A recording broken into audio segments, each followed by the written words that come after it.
నమస్తే welcome to D news ముందుగా headlines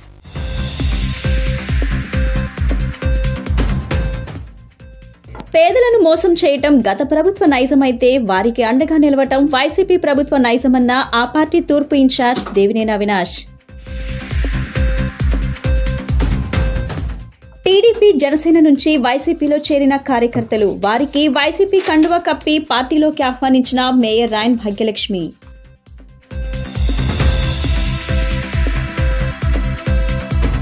నేటితో ముగిసిన భవానీ దీక్షలు, పూర్ణాహుతితో వైభవంగా ముగిసిన దీక్షా విరమణలు.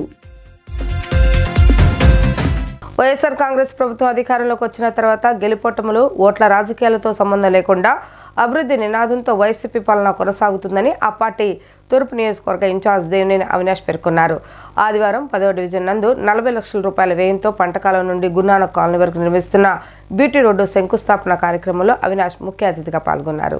కార్యక్రమాన్ని ఉద్దేశించి ఈ సందర్భంగా అవినాష్ మాట్లాడుతూ వైసీపీ ప్రభుత్వంలో శంకుస్థాపనలు చేయడమే కాకుండా వాటిని త్వరితగతిన పూర్తి చేసి ప్రజలకు అందుబాటులో తీసుకొస్తామని అన్నారు. నిత్యం ప్రభుత్వం మీద విమర్శలు చేస్తున్న ఎమ్మెల్యే గద్దె రామ్మోహన్ 10వ డివిజన్ టీడీపీ కార్పొరేటర్ ఇంతవరకు కౌన్సిల్లో డివిజన్ అభివృద్ధి కార్యక్రమాల గురించి ఎందుకు మాట్లాడలేదని ప్రశ్నించారు. అంటే మీకు ప్రజా సమస్యల కంటే మీ ప్రచార యావనే ఎక్కువ అని విమర్శించారు.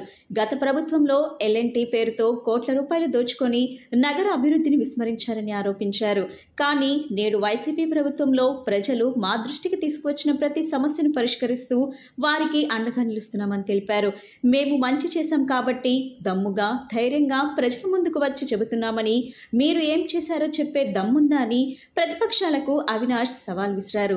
ఈ కార్యక్రమంలో 10వ division incharge Karuturi Harish, co-option సభ్యులు Musnuru Subbarao, SAAP director Kavati Damodar, colony పెద్దలు కొమ్మినేని హరిప్రసాద్, శంకర్రావు, అచ్యుత్రావు, సతీష్ రెడ్డి, శ్రీనివాసరావు, ఉదయ్ మరియు డివిజన్ ముఖ్య నాయకులు పాల్గొన్నారు. పెంచిన పెన్షన్ కార్యక్రమానికి అందజేసే కార్యక్రమానికి ముఖ్య అతిథి చేసిన సోదరిమణి నగర డిప్యూటీ మేయర్ బెల్లం దుర్గా గారికి, అదేవిధంగా సోదరులు 10వ డివిజన్ ఇన్ఛార్జ్ అయిన హరీష్ గారికి, అదేవిధంగా 11వ డివిజన్ అధ్యక్షులు సోదరులు పర్వతనేని పవన్ గారికి, మండల అధ్యక్షులు రిజ్వాన్ గారికి కానివ్వండి, కళ్యాణ్ గారికి కానివ్వండి, అదేవిధంగా సీఓలుగా 10, 11, 4 డివిజన్ సీఓలు రెహమాన్ గారికి, జ్యోతి గారికి, శంకర్రావు గారికి, రాంబాబు గారికి అనేక సందర్భాల్లో ఇదే ప్రాంగణంలో పెన్షన్లు అందించే కార్యక్రమం కానివ్వండి, ఆసరా కానివ్వండి, చేయూత కానివ్వండి, అమ్మఒడి కార్యక్రమాలు ముఖ్యంగా ఈ 3 డివిజన్కి సంబంధించి ఈ ప్రాంగణంలోనే అనేక కార్యక్రమాలు చేసుకున్నాం. ఇందాకే దుర్గా గారు ఈరోజు ఈ రాష్ట్రంలో జరుగుతున్న సంక్షేమ కార్యక్రమాల గురించి, జగన్మోహన్ రెడ్డి గారు ఒక నాయకత్వంలో జరుగుతున్న అభివృద్ధి కార్యక్రమాల గురించి పూర్తిగా మీ అందరి గారు వివరించడం గారు జరిగింది. దయచేసి మీరందరి గారు ఒక్కసారి ఆలోచించాలి. ఈరోజు ఇక్కడ అనేక మంది పెన్షన్లు తీసుకుంటున్నారు. గతంలో మనం పెన్షన్ తీసుకోవాలంటే, మనకి పెన్షన్ రావాలంటే తీసుకోవాలంటే ఎక్కడికి వెళ్ళేవారు? ఏ అంగన్వాడీ కేంద్రం దగ్గరకో, ఏ స్కూల్ దగ్గరకో వెళ్ళి దాదాపుగా 70 లక్షల మందికి 3,000 రూపాయలు చొప్పున పెన్షన్ ఇచ్చే ప్రభుత్వం జగన్మోహన్ రెడ్డి గారు.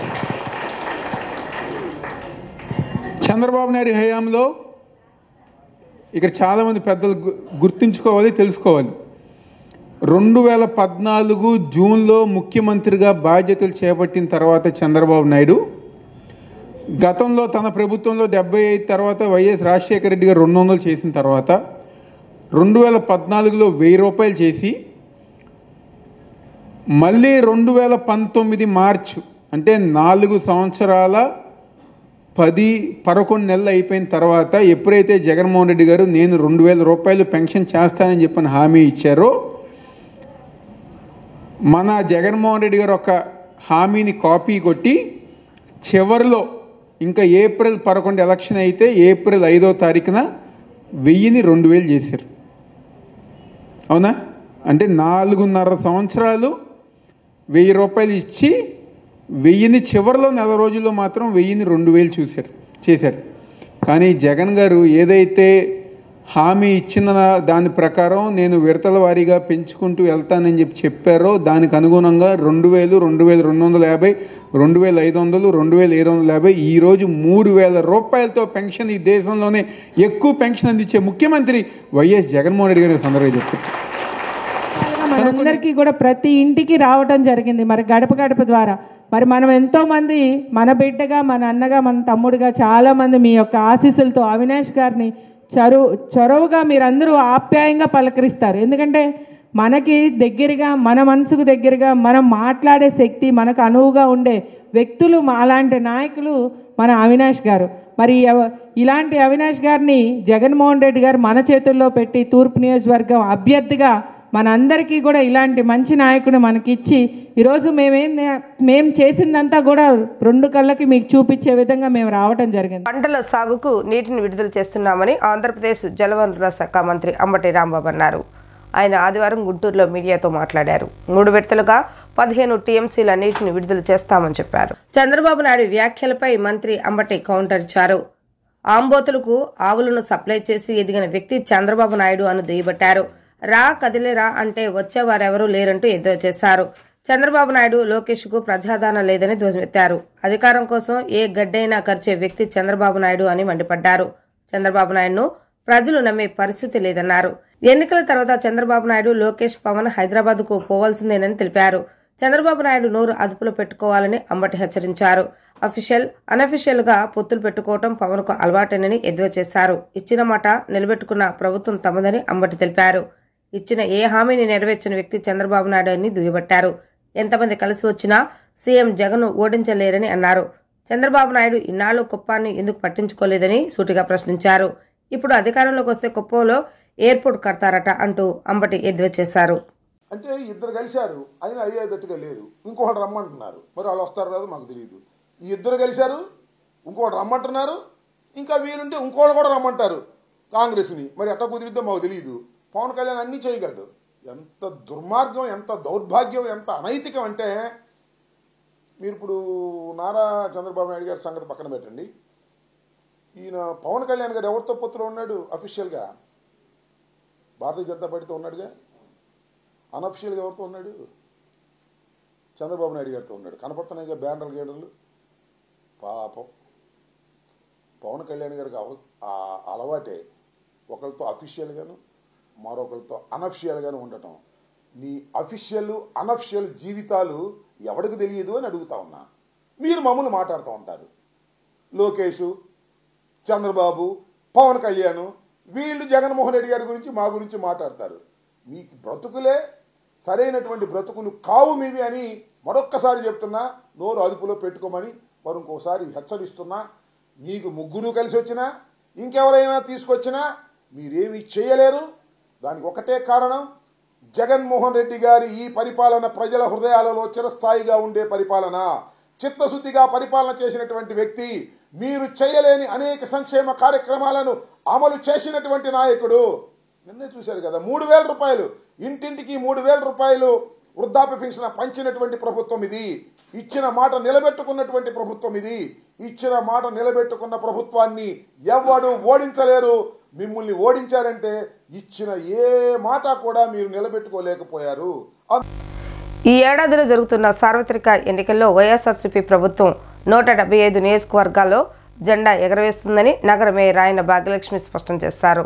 జనసేన నాయకులు పవన్ కళ్యాణ్పై నమ్మకం లేక వైఎస్ఆర్సీపీ ప్రభుత్వంపై ఆకర్షితులవుతున్నారని పేర్కొన్నారు. భవానీపురంలోని ఎన్టీఆర్ వైఎస్ఆర్సీపీ జిల్లా కార్యాలయంలో నగర మేయర్ రాయన భాగ్యలక్ష్మి, తూర్పు నియోజకవర్గం వైసీపీ ఇన్ఛార్జ్ దేవినేని అవినాష్, పశ్చిమ నియోజకవర్గం వైసీపీ ఇన్ఛార్జ్ ఆసిఫ్ ఆధ్వర్యంలో పశ్చిమ నియోజకవర్గం వివిధ డివిజన్లకు సంబంధించిన జనసేన కార్యకర్తలు వైఎస్ఆర్సీపీ పార్టీలో చేరారు.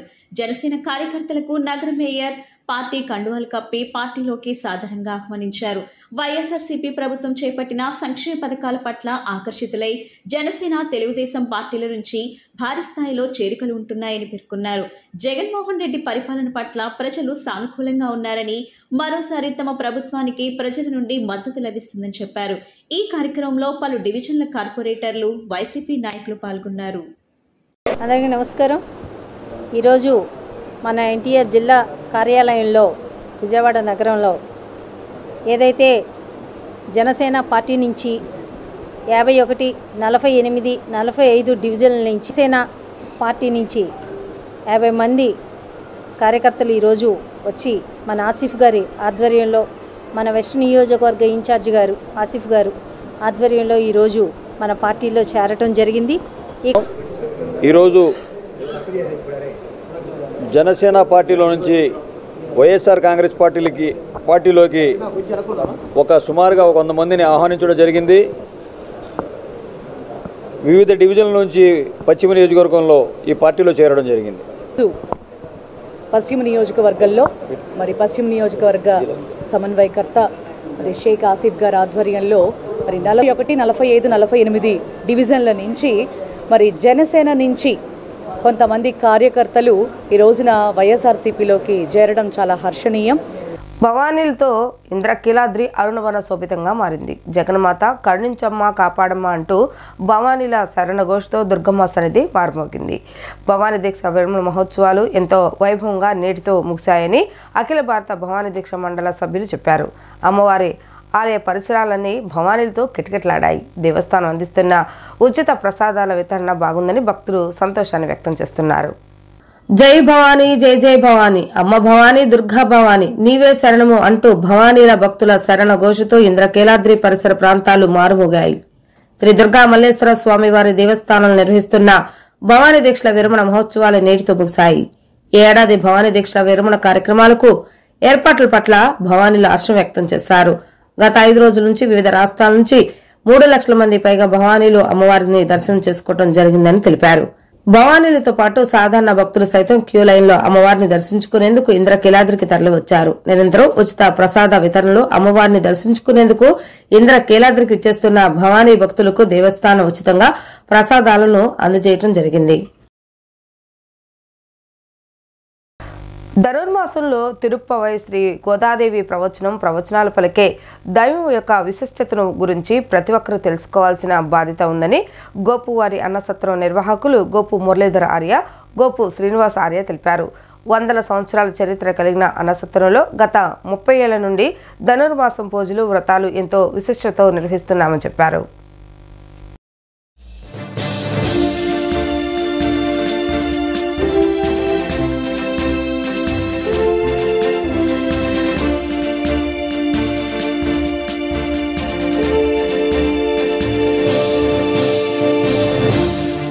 శ్రీమన్నారాయణ ఇప్పుడు ధనుర్మాసం పొంగల్ వరకు జరుగుతుంది. పోయిన నెల నుంచి ధనుర్మాసం జరుగుతూ ఉంది. కార్తీక మాసం వెళ్ళంగానే ధనుర్మాసం వైష్ణవ సాంప్రదాయంలో చాలా ముఖ్యమైన మాసం. ఇవన్నీ ప్రతిరోజు పాసురాలు చదువుతారు. ఈ ధనుర్మాసంలో చాలా నిష్టగా ఎంతోమంది పొద్దున్నే లేచి ఆరువారు మగవారు తెల్లారకట్ట లేచి పాసురాలు చదివి దేవుడికి పూజలు చేస్తూ ఉంటారు. మా గోపువారి సంస్థానం మాది 100 సంవత్సరాలు దాటిన సంస్థ. మనమ్మ గోద ధనుర్మాస వ్రతం అద్భుతంగా చేస్తుంది. ఈ వ్రత నియమాలు అందంగా మాట్లాడింది మనమ్మ గోద. 30 రోజులు వ్రతం చేసి తిరుప్పావై పాడి భోగి పండుగ రోజున స్వామిని వివాహం చేసుకుంది. అటువంటి మనమ్మ గోద కొన్ని ధర్మాలు చెప్పింది 2వ పాసురంలో. అన్నదానం చెయ్యమంది, తులసి కోటకి నీళ్లు వడ్డించమన్నది. ఇవి చేస్తూ అనేక ధర్మాలు, అబద్ధాలు ఆడొద్దని చెప్పింది. తోటి వాళ్ళ మనిషిని గౌరవంగా చూడమంది. ఇక్కడ గోపివారి కళ్యాణ మండపం అంటారు. ఇక్కడ మనమ్మ గోదా చెప్పినట్టుగా ఇక్కడ అన్నదానం చేస్తారు. ద్వాదశి రోజున ఎంతోమంది స్వాములకి చక్కగా అన్ని స్వయం పాకాలు ఇస్తారు. ఎప్పుడు ఎన్నేళ్ల నుంచో జరుగుతోంది. నాకు వీళ్ళతో పరిచయం 30 ఏళ్ల నుంచి, అంతకు ముందు నుంచే అట్లా జరుగుతోంది. ఇక్కడ గోపివారి కళ్యాణ మండపంలో గోపివారు ఇట్లా చేస్తూ ఉంటారు. మనమ్మ గోదా చెప్పినట్టుగా అన్ని దానాల కన్నా అన్నదానం మిన్న అంటారు. భగవద్ రామానుజుల వారు కూడా భక్తులకి అన్నదానం చెయ్యమన్నారు. రాష్ట్ర ప్రభుత్వం గత 4 ఏళ్లుగా అదిగో డిఎస్సి ఇదిగో డిఎస్సి అంటూ నిరుద్యోగులను నయవంచన చేస్తుందని, తక్షణమే మెగా డిఎస్సిపై ప్రకటన చేయాలని, లేని పక్షంలో చెలో సీఎం క్యాంపు కార్యాలయం ముట్టడి చేస్తామని డివైఎఫ్ఐ రాష్ట్ర కమిటీ హెచ్చరించింది. ఆదివారం విజయవాడలో జరిగిన విలేకరుల సమావేశంలో డివైఎఫ్ఐ రాష్ట్ర అధ్యక్ష కార్యదర్శులు వై రాము, జి రామన్న మాట్లాడారు. కేంద్రం చెబుతున్న లెక్కల ప్రకారం 40,000 ఉపాధ్యాయ ఉద్యోగాలు ఖాళీగా ఉన్నాయని చెప్పారు. రాష్ట్ర ప్రభుత్వం 117 జీవో పేరుతో మరో 10,000 ఉపాధ్యాయ పోస్టులను రద్దు చేసిందని గుర్తు చేశారు. తెలుగు మీడియం తీసివేసి 15,000 ఉపాధ్యాయ పోస్టులను రద్దు చేసిందని చెప్పారు. జగనన్న ప్రభుత్వంలో 2,000 పాఠశాలలు మూసివేసిందని, ఇప్పటికే రాష్ట్రంలో ఏకోపాధ్యాయ పాఠశాలలు 9,000 ఉన్నాయని, ఇప్పుడు ప్రభుత్వం ఖాళీలు లేవని చెప్పడం విడ్డూరంగా ఉందన్నారు. ప్రభుత్వ పాఠశాలలో ఉపాధ్యాయులు లేక విద్యార్థులు డ్రాప్అవుట్ కావటం లేదా ప్రైవేట్ స్కూల్లో జాయిన్ అవ్వటం జరుగుతుందని, దాదాపు 2 ఏళ్లలో 6 లక్షల మంది విద్యార్థులు ఇలా డ్రాప్అవుట్ అయ్యారని గుర్తు చేశారు. రాష్ట్రంలో దాదాపు 10 లక్షల మంది నిరుద్యోగులు డిఎస్సి కోసం 4 ఏళ్లుగా ఎదురుచూస్తున్నారని తెలిపారు. మోడీ ప్రభుత్వం తెచ్చిన నూతన విధానం 2020 రద్దు చేయాలని, రాష్ట్రంలో అమలు చేయడం సిగ్గుచేటన్నారు. తక్షణమే మెగా డిఎస్సి ప్రకటించాలని కోరారు. ఈ కార్యక్రమంలో డివైఎఫ్ఐ జిల్లా అధ్యక్ష కార్యదర్శులు పి కృష్ణ, ఎన్ నాగేశ్వరరావు తదితరులు పాల్గొన్నారు.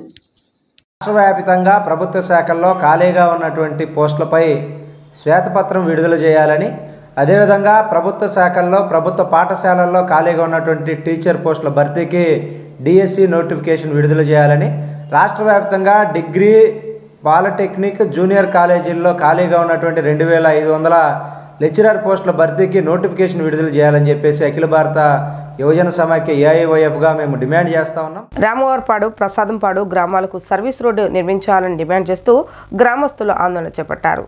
సర్వీస్ రోడ్డు లేకపోవడంతో వందలాది మంది ప్రజలు రోడ్డు ప్రమాదాలకు గురి అవుతున్నారని వాపోయారు. తక్షణమే రోడ్డు నిర్మాణ పనులు చేపట్టాలని వారు డిమాండ్ చేశారు. రామవారపాడు వంతెన వద్ద రామవారపాడు, ప్రసాదంపాడు గ్రామాల ప్రజలు, రాజకీయ పార్టీలు నిరసన చేపట్టారు. ఈ కార్యక్రమానికి పలువురు టీడీపీ, జనసేన పార్టీ నాయకులు, గ్రామస్తులు పాల్గొన్నారు.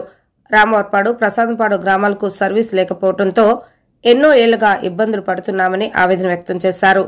సర్వీస్ రోడ్డు కోసం కేటాయించిన స్థలంలో పలు దుకాణాలు, దేవాలయాలు, రైతు బజార్లు నిర్మిస్తున్నారని, తక్షణమే వాటిని నిలిపివేసి సర్వీస్ రోడ్డు నిర్మాణం చేయాలని డిమాండ్ చేశారు.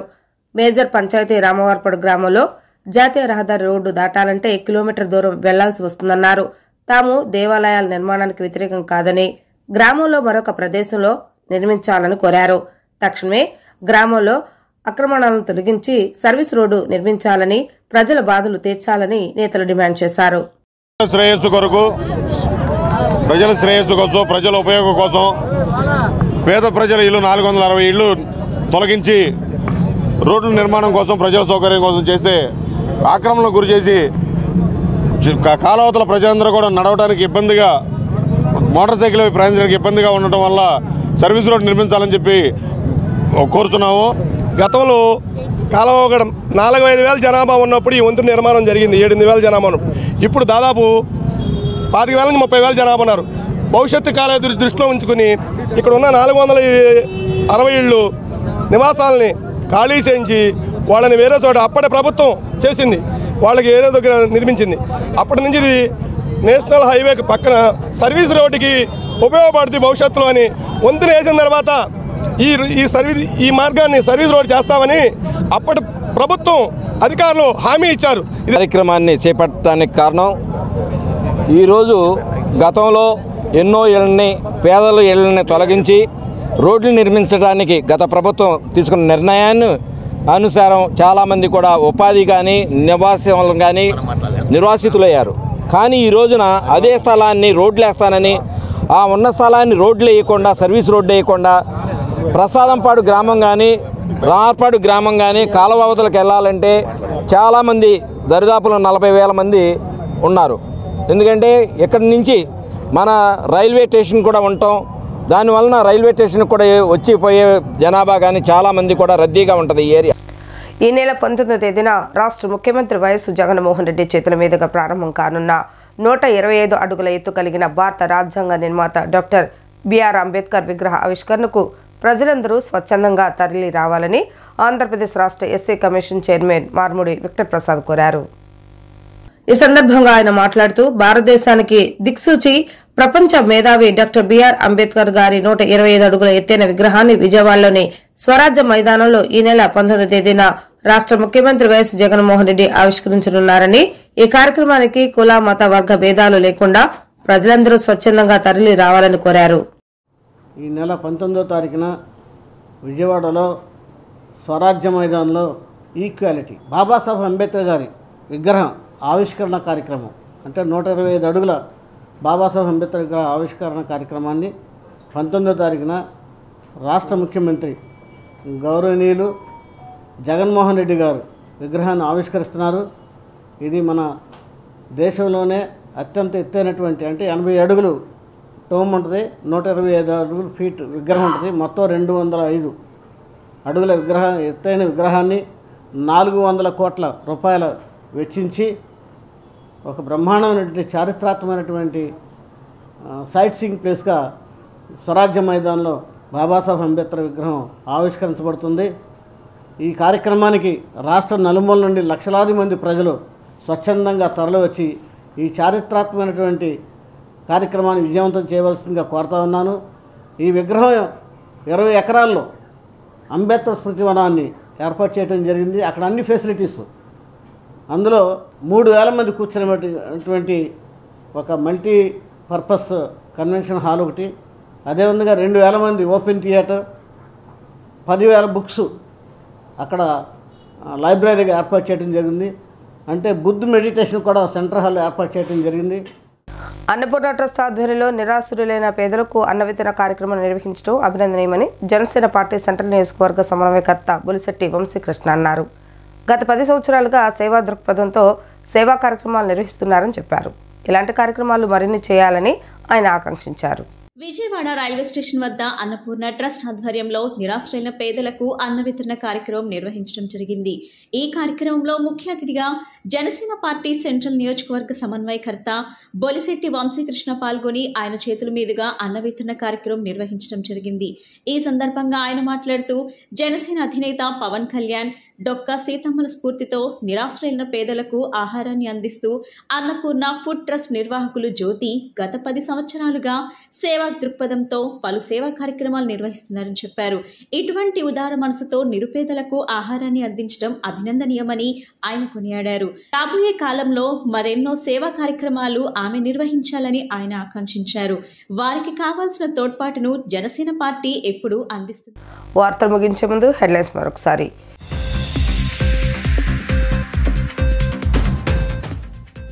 పేదలను మోసం చేయటం గత ప్రభుత్వ నైజమైతే వారికి అండగా నిలవటం వైసీపీ ప్రభుత్వ నైజమన్న ఆ పార్టీ తూర్పు ఇన్ఛార్జ్ దేవినేని అవినాష్.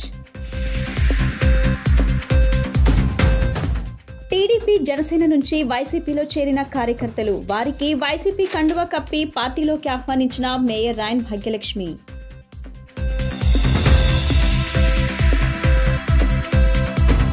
నేటితో ముగిసిన భవానీ దీక్షలు, పూర్ణాహుతితో వైభవంగా ముగిసిన దీక్షా విరమణలు.